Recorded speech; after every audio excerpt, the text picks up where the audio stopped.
सिन्दूरारुणविग्रहां त्रिनयनां माणिक्यमौलिस्फुरत् तारानायकशेखरां स्मितमुखीम् आपीनवक्षोरुहां पाणिभ्यमलिपूर्णरत्नचषकं रक्तोत्पलं बिभ्रतिं सौम्यां रत्नघटस्थरक्तचरणां ध्यायेत् परामम्बिकाम्।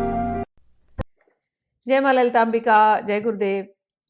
अपने समस्त गुरुजनों के चरणों में प्रणाम करते हुए आप सभी के हृदय में निवास करती मां ललिता को प्रणाम करते हुए और श्रीमद आदि शंकराचार्य के श्री चरणों में नतमस्तक होते हुए मैं अपने गुरुजनों से और माँ से प्रार्थना करती हूँ कि सौंदर्य लहरी इस विषय पर हम जो श्रवण मनन कर रहे हैं और जब मैं आपको समझा रही हूँ, ये मैं आपको सरल शब्दों में समझा सकूं, ऐसी मेरी वाणी में गुरुजन सामर्थ्य दें। हम लोगों ने अभी तक 70 श्लोक तक श्रवण किया, आनंद लहरी पढ़ लिए और आनंद लहरी के बाद 42वें श्लोक से सौंदर्य लहरी शुरू हुआ। सौंदर्य लहरी में शंकराचार्य ने माता के श्रीअंग के जो विभिन्न अंग हैं उनको एक एक लेकर के उनका वर्णन किया है, बड़े ही काव्यात्मक भाषा में। हम लोगों ने माँ के मुकुट का ध्यान किया, वहाँ से शुरू किए, फिर मुकुट से फिर मस्तक, मस्तक से उनकी भौहें, उनके नेत्र कमल नयन और नेत्रों के जो पलके हैं उनका भी हमने ध्यान किया। हमने उनके कर्णपुटों का ध्यान किया, उनकी नासिका का ध्यान किया। नासिका में जो मुक्ता है, जो मोती है, उसका ध्यान किया। उसके बाद हमने उनके होठों का ध्यान किया, उनके मुस्कान का ध्यान किया, उनके जिह्वा का ध्यान किया और हमने उनके ग्रीवा का ध्यान किया, हमने कंठ का ध्यान किया, हमने उन्होंने जो माला पहनी है उसका ध्यान किया। ध्यान करते करते हम लोग जब 70वें श्लोक पे आए तो शंकराचार्य ने माता के बाहों का ध्यान करना अब शुरू किया है। हमने जहाँ 70वें श्लोक पर जहाँ हमने रोका था, वहाँ पर ब्रह्मा जी माता को बारंबार नमस्कार कर रहे हैं और अपने चारों मुखों से प्रार्थना कर रहे हैं कि हे माँ मेरी रक्षा कीजिए। किससे? शिव जी से। ब्रह्मा जी को पहले 5 मस्तक थे, लेकिन एक मस्तक से जो है उन्हें घमंड आ गया था और उनसे कोई ऐसा कृत्य हो गया था जो उन्हें नहीं करना चाहिए था, तो शिव जी ने उनके मस्तक को काट दिया था। अब 4 मस्तक बचाने के लिए ब्रह्मा जी माता के शरण में आए और उनके बाहों का, उनके हाथों का जो है स्तुति करने लगे और वहाँ हमने एंड किया था। और उसमें कहा गया था कि माता की जो हाथ हैं वो एक भुजलता, एक लता के जैसे हैं और मृदु मृणाली जैसे एक कोई कमल का नाल होता है, वैसे ही माँ के दोनों हाथ हैं। अब हम 71वें श्लोक में चलते हैं। इसमें भी माँ के हाथों का ही वर्णन है। माँ के जो कर कमल हैं उनके जो नाखून में ललाई है और माँ के कर में भी, माँ के हाथों में भी एक ललाई है। तो वो लाल रंग जो है इतना सुंदर है कि उसकी तुलना कहीं नहीं की जा सकती। अब उसी का वर्णन यहाँ पर 71वें में किया गया है। नखानामुद्यौतै नवनलिनरागं विहसताम् कराणां ते कान्तिं कथय कथयाम कथमु मे कयाचिद्वा साम्यं भजतु कलया हन्त कमलम् यदि क्रीडा लक्ष्मी चरणतललाक्षारस क्षणम। हे माँ, मैं आपके हाथों का वर्णन करूं तो कैसे करूं? मैं आपके करकमल का वर्णन कैसे करूं? आपके जो हाथों की जो कांति है वो इतनी सुंदर है, ऐसी द्युतिमान है, उसमें से एक लाल रंग की जैसे द्युति निकल रही है जो आपके नाखूनों से निकल रही है, और आपके नाखूनों की ललाई का लेकिन वर्णन किससे किया जाए? कोई नए नए खिले हुए कमल से कर सकते हैं। नाखून भी इतने सॉफ्ट हैं, हाथ भी इतने मुलायम है, तो कह रहे कि नए नए कोई कमल खिला हो, नवविकसित कमल, उससे उसकी अरुणिमा से इसका वर्णन कर सकते हैं। लेकिन माँ वो फेल है इसके आगे। आपके नाखूनों में जो अरुणिमा है उसके आगे नव कमल भी फेल है। क्यों फेल है? नव कमल को भी जो रंग मिला है, ये जो नया नया कमल जो खिला है, इसको भी जो रंग मिला है वो तो लक्ष्मी जी से मिला है ना। लक्ष्मी जी अपने लाल लाल चरण जब कमल पे रखती हैं तो ये कमल खिल जाता है और कमल में ललाई आ जाती है लक्ष्मी जी के चरण से। माँ, आपके नाखूनों के रंग तो ओरिजिनल है, आपके अपने। ये लक्ष्मी जी का चरण रखा हुआ कमल का जो रंग है वो तो 1/16वां इस हिस्सा भी नहीं बन सकता आपके नाखूनों में जो स्वयं प्रकाशित अरुणिमा है। ऐसे माँ के लाल लाल उंगलियां, लाल लाल उनमें नाखून, और वैसी उनमें केवल लाल नहीं, उनमें बहुत कांति, बहुत रंगीला चमकीला, ऐसे उसमें से द्युति निकल रही है। लेकिन लाल रंग जो अरुणिमा है वो आप कैसे ध्यान करेंगे? आप कमल देखेंगे। कमल की जो ललाई है ना, सौम्य वाली, ऐसी भड़क वाली ललाई नहीं, सौम्य वाली ललाई, ऐसी माँ के कर कमल है। चलिए अब आगे बढ़े। समम देवी स्कंद द्विपवदन पीतस्तन युगम तवेदं न खेदं हरतु सततं प्रसनुत मुखम यदालोक्य आशंका कुलित हृदयो हास्य जनका स्वकुंभौ हेरंब परिमृशति हस्तेन झड़ती। अब यहां से लेकर के कुछ श्लोक, आगे के जो 3-4 श्लोक हैं, वो माता के स्तनों का वर्णन हुआ है। अब हम लोग 72वें श्लोक में आ गए हैं। इन श्लोकों पर थोड़ा ध्यान देने की बात है, जहां मैं रुक करके आपको समझाना चाहती हूँ। कई बार लोगों ने मुझसे प्रश्न किया है कि शंकराचार्य तो सन्यासी हैं, तो सन्यासी हो करके उन्होंने माता के स्तनों के ऊपर इतने श्लोक क्यों लिखे हैं, इतना क्यों वर्णन किया गया है? और कुछ लोगों ने तो मुझे ये भी पूछा था कि ललिता सहस्त्रनाम में भी माता के स्तनों का इतना वर्णन क्यों है? उनकी सोच में जो है ये नहीं, ये वर्णन नहीं होना चाहिए। क्यों नहीं होना चाहिए? एक बात समझ लीजिए, शंकराचार्य जो है वो संसारी व्यक्ति नहीं है। शंकराचार्य जो है वो परमहंस कैटेगरी के हैं।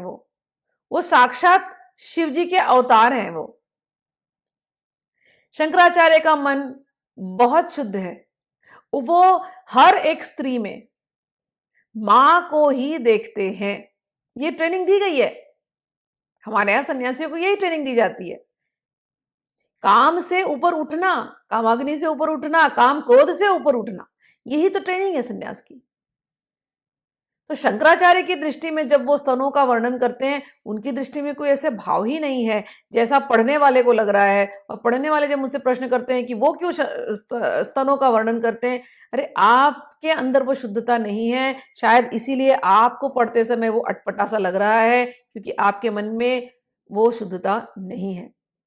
ज्यादातर साधारण लोगों को स्त्री के अंग देख करके मन उनका दूषित होता है। लेकिन यहां शंकराचार्य हैं और वर्णन किसका कर रहे हैं? अपनी मां का।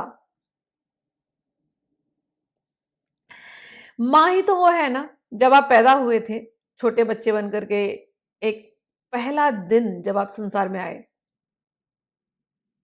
किसने आपको दूध पिलाया? मां ने। पहला जो टच है आपका, जो पहला जो सेंसेशन जो आपने फील किया, वो है मां के स्तन। आप रो रहे थे, चिघाड़ कर करके रो रहे थे, तो आपको, आपका वो रोना किसने बंद कराया? मां ने। तो तो नेचुरल है, एक बच्चे का जो पहला जो रिलेशन है वो माँ से बनता है, तो माँ से ही वो प्रेम आने वाला है। माँ के पास ही जाकर के वो सुरक्षा की भावना आती है। जब जब माँ ने दूध पिलाया तब तक आपको सुरक्षा की भावना लगा मिली होगी। अच्छा, छोटे बच्चे जब जब छोटे नए मतलब 1 साल से भी छोटे बच्चे की बात कर रही हूँ मैं, वो जब भी रोएँगे, कई बार तो वो माँ के गोदी में बैठ कर के ऐसे ही उनको दूध पीना है, दूध भी नहीं पीना लेकिन वहीं पर गोदी में बैठ कर के खेलना है स्तनों के साथ, क्योंकि वो बच्चे हैं। अच्छा, ये बच्चे बड़े होते हैं 5 साल 6 साल तक भी इनके अंदर यही भावना होती है। इनके अंदर कोई ऐसी कामी भावना नहीं होती। जो योगी जन होते हैं, जो संत जन होते हैं, वो बच्चे जैसे हो जाते हैं। ये मैंने आप लोगों को बार-बार बताया है। बच्चों जैसा उनका स्वभाव होता है। भले वो शरीर से बड़े दिखते हों, लेकिन उनका माइंड, उनका मन वो शुद्ध है, बहुत पवित्र है।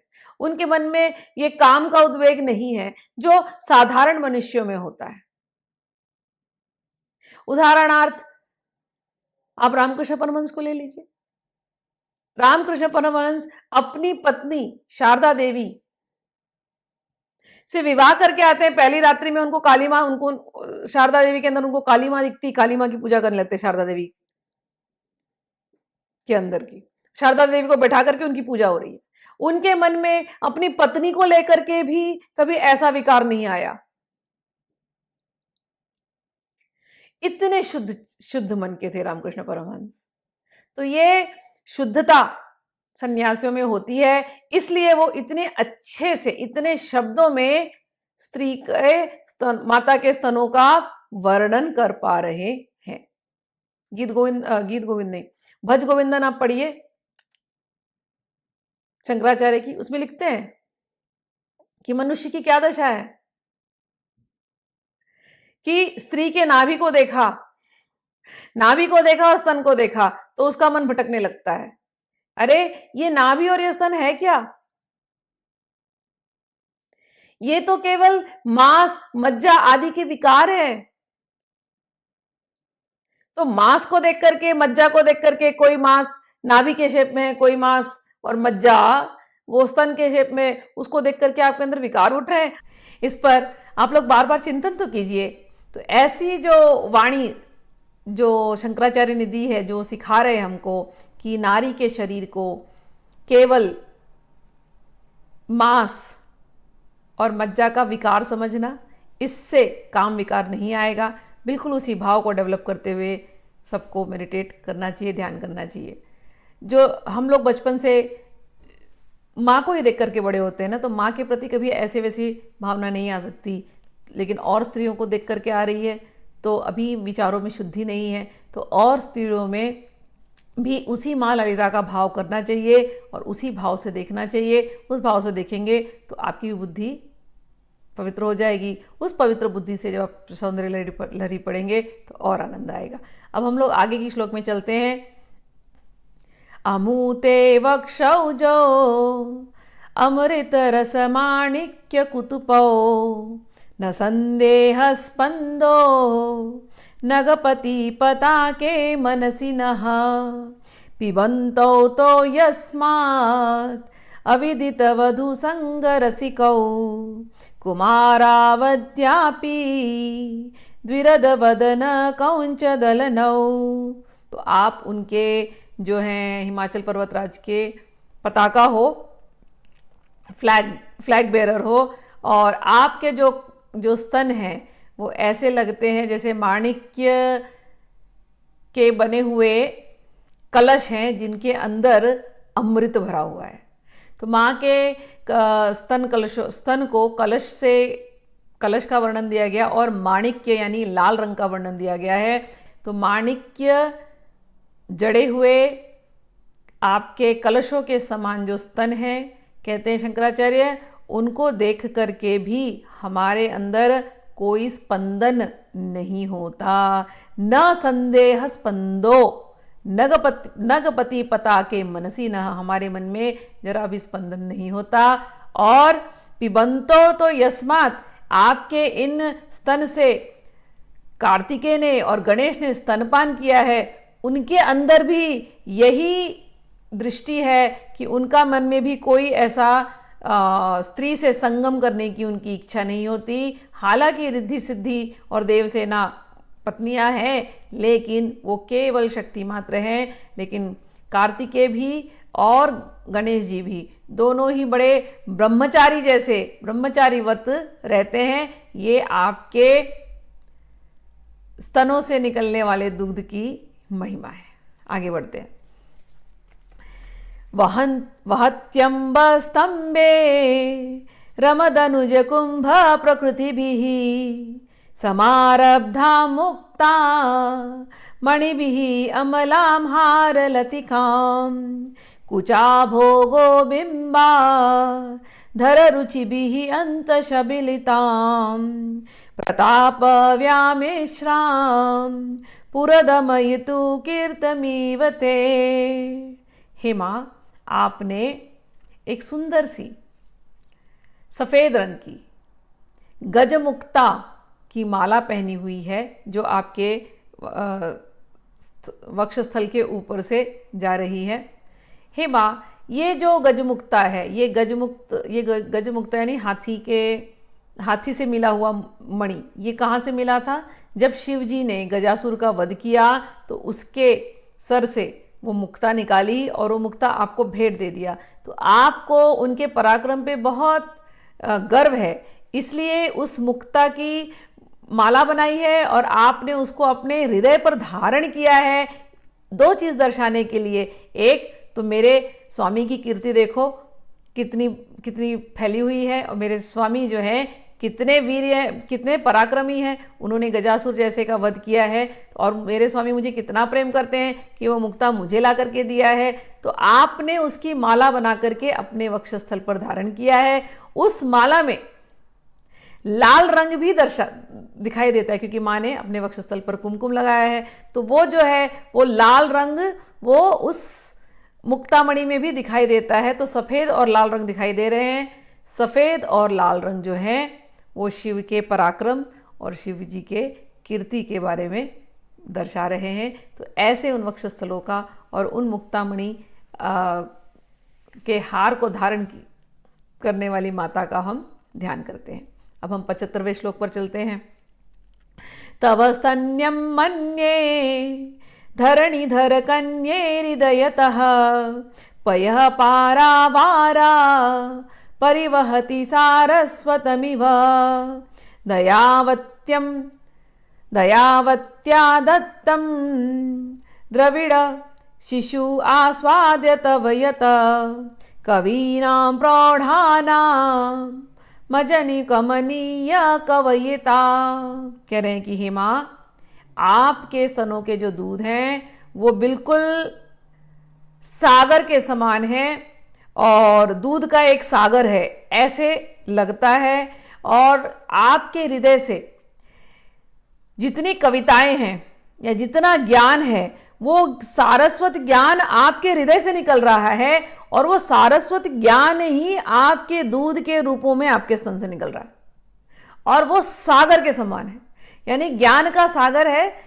दूध का रंग है सफ़ेद, तो सफ़ेद से अर्थ होता है ज्ञान, और ज्ञान तो सागर के समान है, उसकी ज्ञान को कौन नाप सकता है। तो कहते हैं आपके हृदय से ही सारा ज्ञान ऐसे लग रहा है दूध के रूप में चू रहा है, बह रहा है, बह रहा है, बह रहा है, बह रहा है, और सागर के जैसा बन गया है।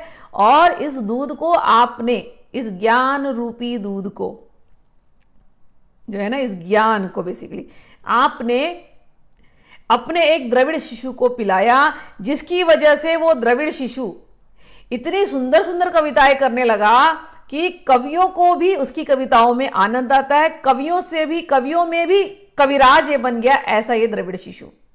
कवि का अर्थ होता है ज्ञानी, कवि का अर्थ होता है बहुत समझदार, कवि का अर्थ होता है कवि लिखने वाला भी कवि, कविता लिखने वाला भी कवि।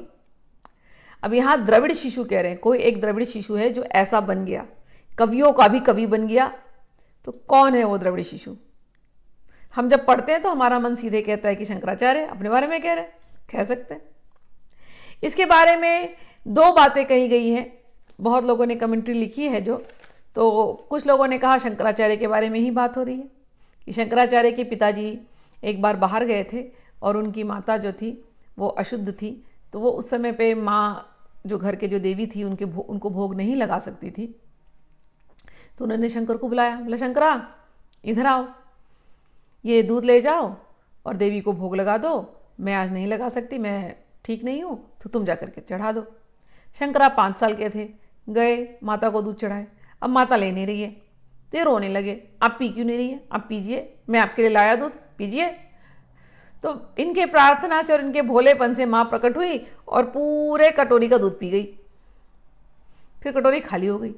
शंकरा ने कटोरी उठाई, फिर वो अपने मंदिर से माता के रूम में जाते, फिर उन्हें याद है, अरे नहीं नहीं, कटोरी खाली क्यों ले जा रहा हूं मैं। मेरे पिताजी तो रोज कटोरी में दूध लेकर के आते थे, माता को चढ़ाते थे, फिर वही दूध प्रसाद बना करके मुझे लेकर के आते देते थे, तो दूध तो कटोरी में होना चाहिए। आज कटोरी खाली हो गई, अरे अरे माता ने कुछ गलती कर दी। फिर गए देवी माँ के पास, बोले देवी माँ आपने दूध पिया पूरा क्यों पी गई आप, मुझे दूध और पिलाइए।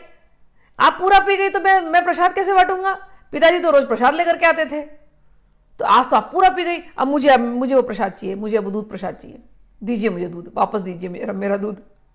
ऐसे करके लड़ने लगे। तो माँ फिर प्रकट हुई और माँ ने इनको दुग्धपान कराया है। तो ये एक कथा ऐसे प्रचलित है जो मैंने आप लोगों से शेयर करी।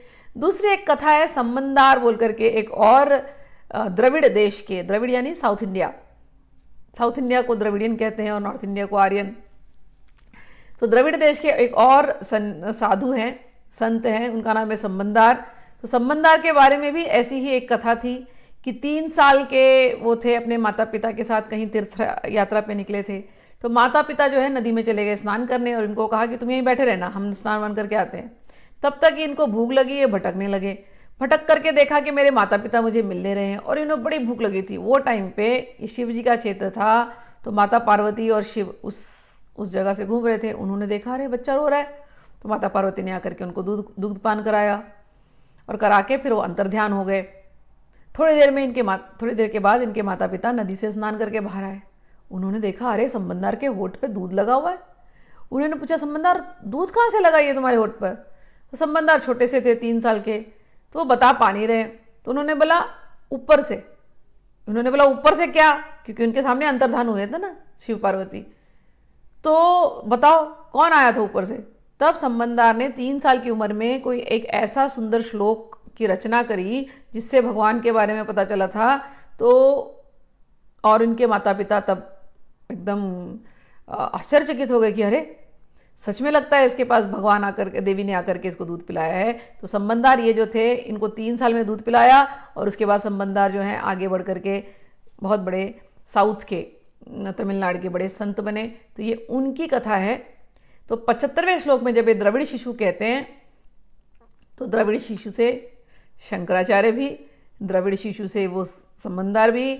और दूध का जब बात करते हैं तो दूध यानी कि ज्ञान, वो ज्ञान स्वतः जो अंदर से प्रकट होता है, वो ज्ञान जो बहुत शुद्ध रूप में है, वो ज्ञान माता का दुग्ध है। वो सागर के जैसे माता के भक्त के अंदर प्रकट होने लगता है। आगे बढ़ते हैं। 76 श्लोक। हर क्रोध ज्वाला बलिभिः अवलिढेन वपुषा गभीरे तेनाभि सरसि कृत संगो मनसि जः समुत्तस्थौ तस्मात् अचलतन ये धूमलतिका जनस्त्वां जानीते तव जननी रोमावलीरिति।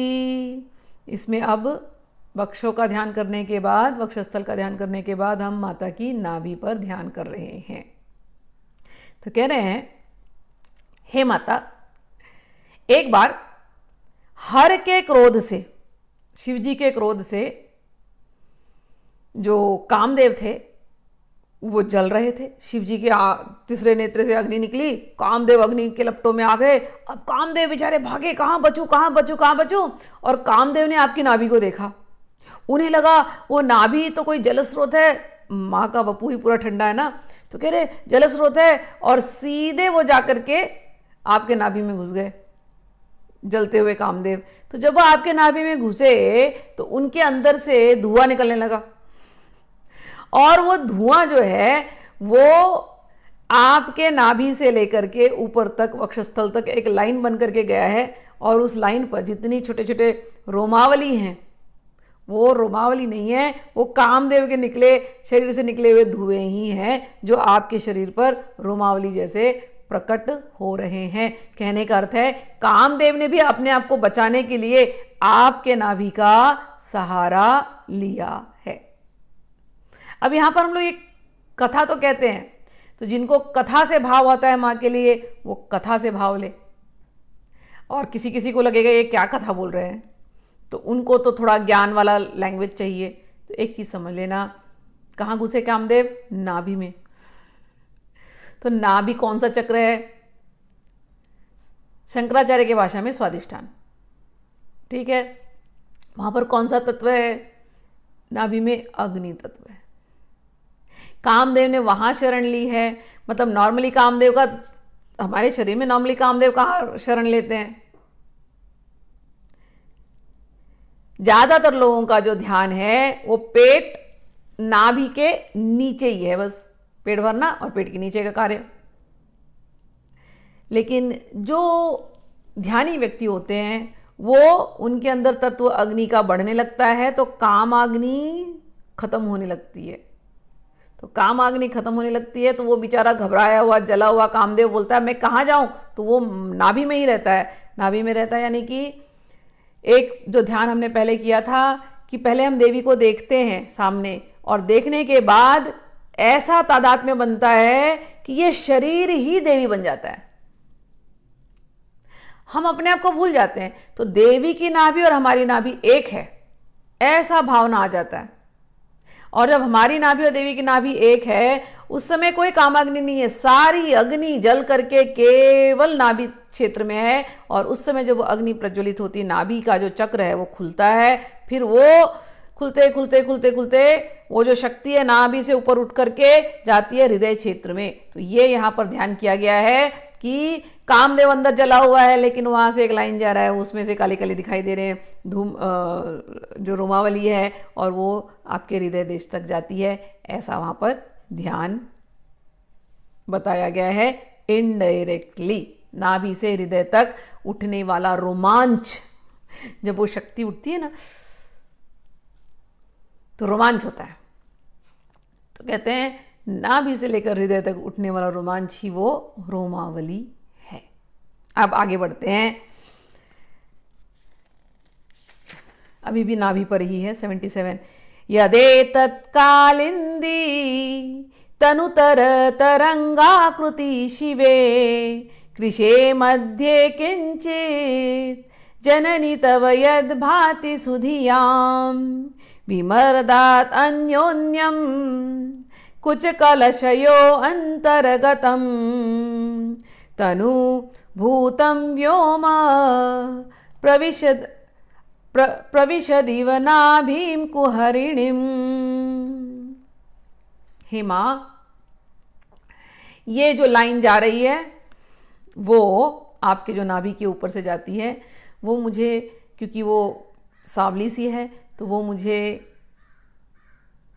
यमुना जैसे नजर आ रही है। और जो लोग इसका ध्यान करते हैं, जो सुधियाम, जो महान विद्वान लोग होते हैं, जो इस प्रकार से ध्यान करते हैं, वो ब्रह्मनिष्ठ हो जाते हैं। फिर दूसरी और एक लाइन बताएंगे कि हे माँ, आपकी नाभि जो है गंगा जैसे, वो नेक्स्ट वाले में आएगा। तो गंगा जैसे, तो गंगा जो है ये जो है सूर्य नाड़ी है। तो हमारे शरीर के अंदर ये 3 नाड़ियां हैं जिस पर कुंडलिनी वाले ध्यान करते हैं, चंद्र नाड़ी और सूर्य नाड़ी और बीच में सुषुम्ना नाड़ी।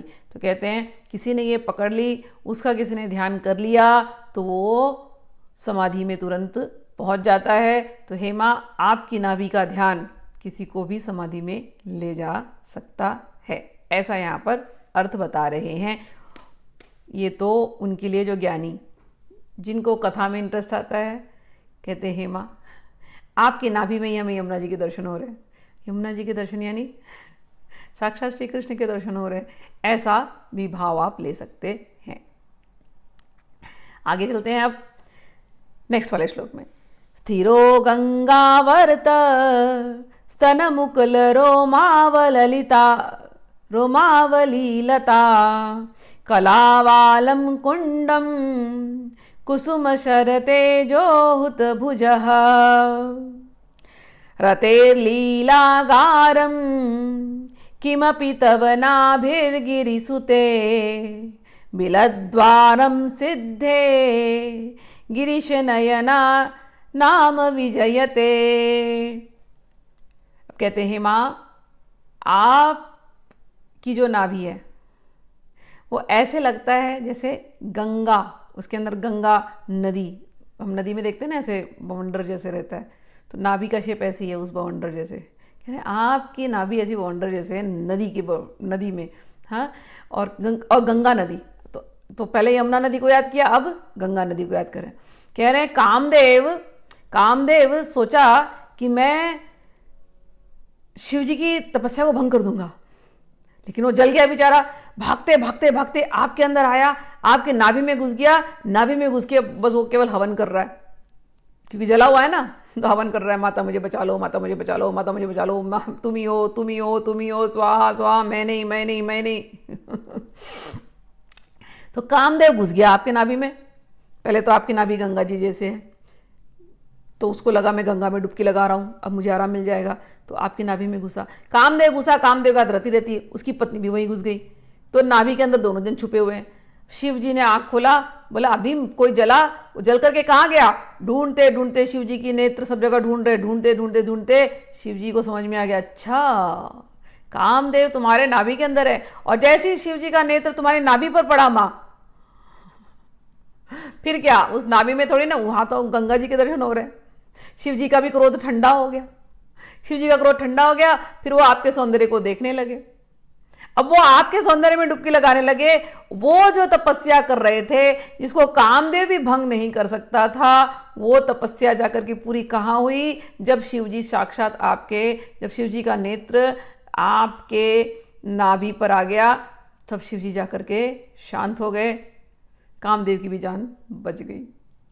तो कहते हैं हे माँ, आपके जो नाभि है ये ऐसे ही लगती है गंगा की जैसे, और उसमें से जो लाइन जा रही है वो ऐसे लगता है गंगा किनारे कोई वृक्ष है जो अभी गंगा के बाढ़ से टूट जाएगा, इतनी पतली। और उसके ऊपर ये जो दो स्तन हैं वक्षद्वय, ये लगते हैं जैसे फल। और जो आपकी नाभि है वो कामदेव और रति के छुपने का स्थान भी है और हवन कुंड भी है, और शिव जी के नेत्रों को आनंद देने वाला ऐसा आपका जो है नाभि है। शिव जी के आंखों को सिद्धि देने वाली गुफा, ऐसी आपकी नाभि है। अब हम 79 पर जाते हैं। निसर्ग क्षीणस्य स्तनतट भरेण क्लमजुषो नमन्मूर्ते नारी तिलक शनकै त्रुटयत इव चिरं ते मध्यस्थ त्रुटिततटिनी तीरतरुणा समावस्थास्तेम्नो भवति कुशलम शैलतनये। हे माँ, आप नारी तिलक हो, समस्त नारियों का तिलक हो आप शैलतनया हो, आप हिमालय की पुत्री हो, आपकी रक्षा हमेशा होती रहे। ऐसा क्यों कह रहे हैं? कह रहे कि माँ आपकी कमर, क्योंकि अब नाभि पे ध्यान है ना, तो कमर देखा तो कमर बड़ी पतली कमर है माँ की।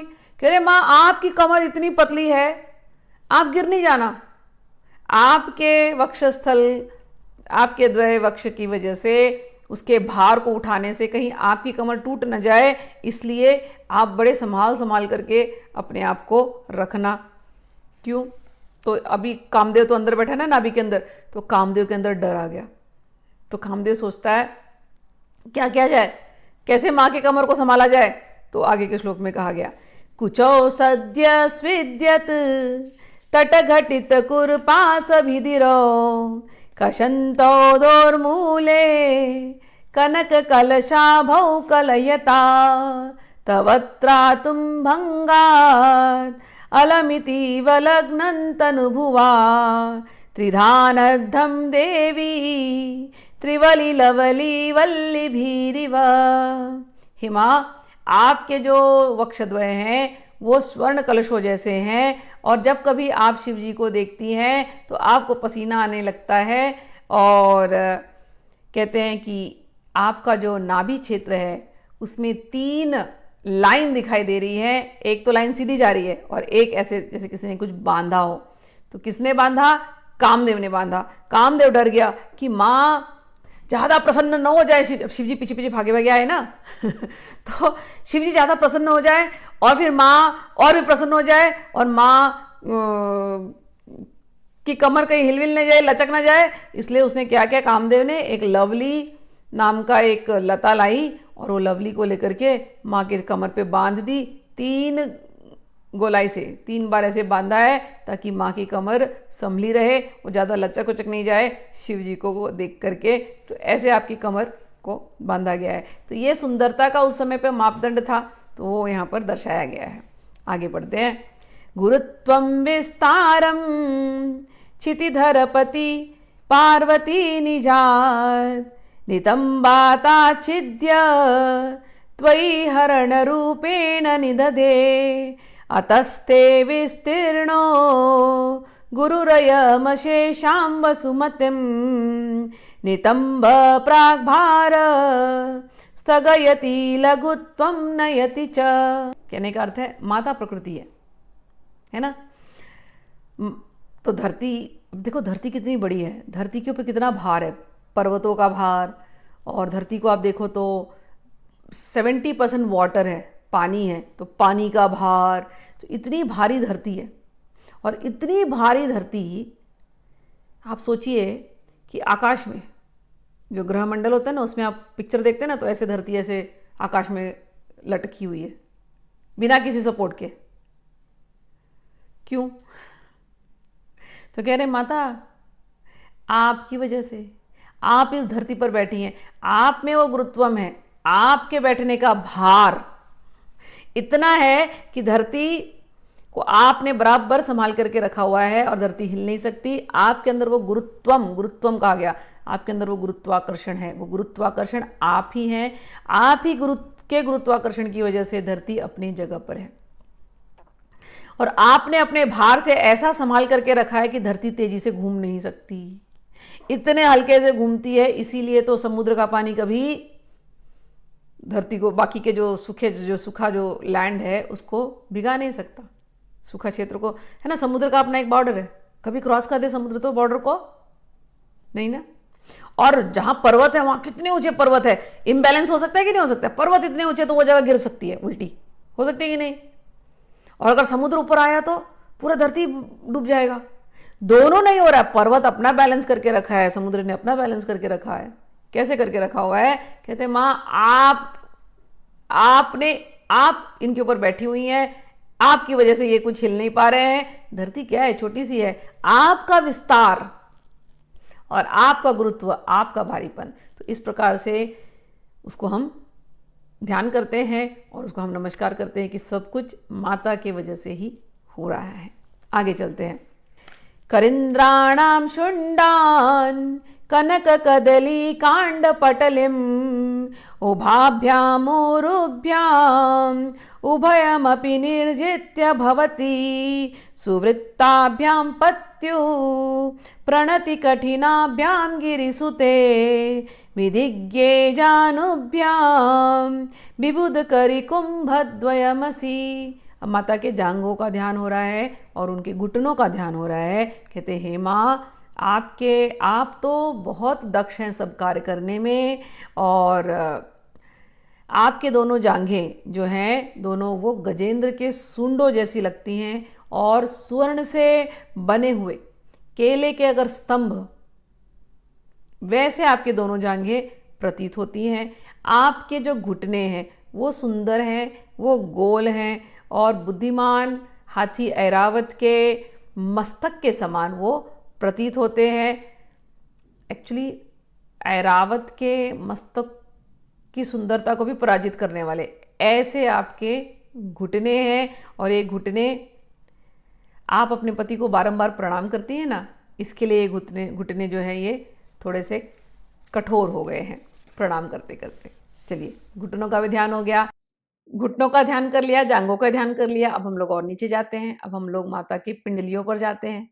कहते हैं पराजेतुं रुद्रम द्विगुण शरगर्भौ गिरिसुते निषंगौ जंघेते विषम विशिखो बाढ़मकृता यदग्रे दृश्यन्ते दशशर फलाः पादयुगली नखाग्रच्छद्मान सुरमकुटशाणैक निशितः। कहते हैं कि आपके जो पिंडलियां हैं वो कामदेव ने अपने बाणों को रखने के लिए तरकस की तरह वो इस्तेमाल कर रहे हैं। कहने का अर्थ है जब जब कामदेव गए शिव जी के पास और उनकी 5 बाण, कामदेव के पास 5 बाण होते हैं ना पंचतन मात्राओं के, तो वो 5 बाण जब फेल हो गए तो इनसे रहा नहीं गया। अब क्या करें? तो उन्होंने कहा माँ, एक तो शिव जी से मुझे डर लगता है, ऊपर से मेरे 5 बाण फेल हो जाते हैं, अब मैं 10 बाण रखूंगा। आप एक काम करेंगी? माँ बोली क्या? बोले मुझे ना वो बाण है ना आपकी पिंडलियों में छुपा देने, क्योंकि शिव जी को दिखेगा तो मेरा तो अस्तित्व खत्म हो जाएगा। तो मुझे अब 10 बाण चाहिए और आपकी पिंडलियां जो है ना वो तरकस जैसी रहेंगी, उसमें 10 बाण छुपे रहेंगे। माँ बोल रही है क्या कर रहे हो? हाँ, और है ना माँ, वो जो आपके नाखून है ना, वही वो बाणों के ना वो टिप्स होंगे। जो आगे बाण होता है ना, पीछे पंख होते हैं और आगे जाकर टिप होता है ना, वैसे तो कहते हैं आपके नाखून है ना वो टिप होंगे। और है ना जब जब ये देवता लोग ना अपने मस्तक को आपके चरणों में झुकाएंगे ना, तो उनके क्राउन लगेंगे आपके आपके नाखूनों से, है ना, तो उस समय पर ना मेरे बाण है ना ये शार्प हो जाएंगे। अब हम ऐसे कह रहे हैं, ये सब कविता वाली भाषा है, लेकिन कहने का अर्थ है कि माँ के चरण, माँ के चरण में इतने इतने सुंदर हैं। कोई माँ के चरणों में जब देवता तक नतमस्तक होते हैं, इतना आकर्षण है, इतना आकर्षण है माँ के चरणों में। वो जो माँ के 10 नाखून है चरणों के, वो कामदेव के बाण है। कामदेव पूरी दुनिया को बाण चला चला करके हार जाता है, लेकिन और आकर के क्या करता है, फिर माँ के चरणों में पड़ जाता है और बोलता है माँ आपके चरणों से ही मुझे बाण चाहिए, तो ही मैं जाकर के अपना काम कर सकूंगा। 10-10 बाण लेकर के अब वो घूम रहा है सबको बेधने के लिए। लेकिन जो माता के चरणों में रहते हैं, जो माँ के चरणों में है, उनको कामदेव कुछ नहीं कर सकता। क्यों? क्योंकि माता साक्षात कामेश्वरी है। वो अपने भक्तों को, उनके ध्यान को आकर्षित करती रहती है। माता के भक्तों को कामदेव कभी परेशान नहीं कर सकता। चलिए आगे चलते हैं। श्रुतीनां मूर्धानो ददति तव यौ शेखरतया ममाप्येतौ मातः शिरसि दयया देहि चरणो ययोपाद्यं पाथ पशुपति जटाजूट तटिनी ययो लाक्षा लक्ष्मी अरुण हरिचूड़ामणि रुचि।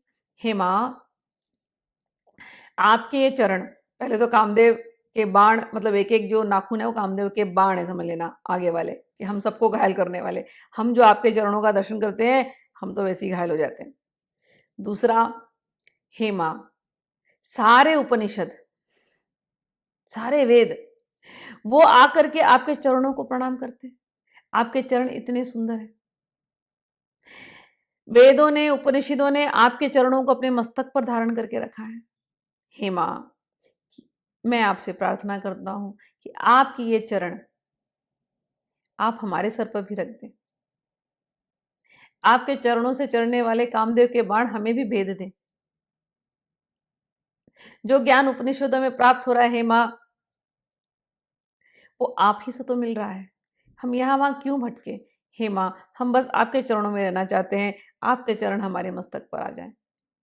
और आपके चरण इतने सुंदर है, इनको तो साक्षात गंगा जी धोती हैं। कहने का अर्थ है, जो कोई आपके चरणों का ध्यान करता है, गंगा जी के का ध्यान आता है। गंगा जी का ध्यान करने से मन, चित्त, हृदय सब कुछ निर्मल हो जाता है। तो वो आपके चरण तो सारे कामनाओं को पूर्ति करने वाले हैं, क्योंकि कामदेव के बाण वहीं पर है। सारे कामनाओं को पूर्ति करने वाले आपके चरण, ज्ञान देने वाले आपके चरण, निर्मल करने वाले आपके चरण। और इतना ही नहीं है, कहते हैं ये जो गंगा जी है ना, ये शिव जी के जटाओं से बह करके आपके चरणों को धो करके जाती है। तो यहाँ पर शिव जी का भी ध्यान हो जाता है। तो आपके जो चरण हैं साक्षात शिव जी की प्राप्ति कराने वाले हैं। और हे माँ, कहते हैं आपके चरण जो हैं इसमें लाल रंग का अलक्तक लगा हुआ है। ये अलक्तक का रंग कहाँ से आया? कहते हैं कि विष्णु भगवान के जो मुकुट डालते हैं उसके अंदर लाल रंग का माणिक्य होता है। वो लाल रंग के विष्णु भगवान के जो लाल रंग के माणिक्य का रंग वो अलग तक बन करके, आलता बन करके आपके चरणों में लगा है। आप हम ऐसे चरणों का ध्यान करते हैं जो हमें हरि की भी प्राप्ति करा सकते हैं, जो हमें शिव की भी प्राप्ति करा सकते हैं, जो हमारे मन को गंगा जैसा निर्मल बना सकते हैं, जो हमें ज्ञान दे सकते हैं और साथ में हमारी सारी इच्छाओं को, हमारी सारी कामनाओं को पूरे करने में समर्थ हैं। ऐसे चरणों का हम ध्यान करते हैं। हे माँ, अपने चरणों को हमारे मस्तक पर रख दीजिए। चलिए 85 लास्ट वाला।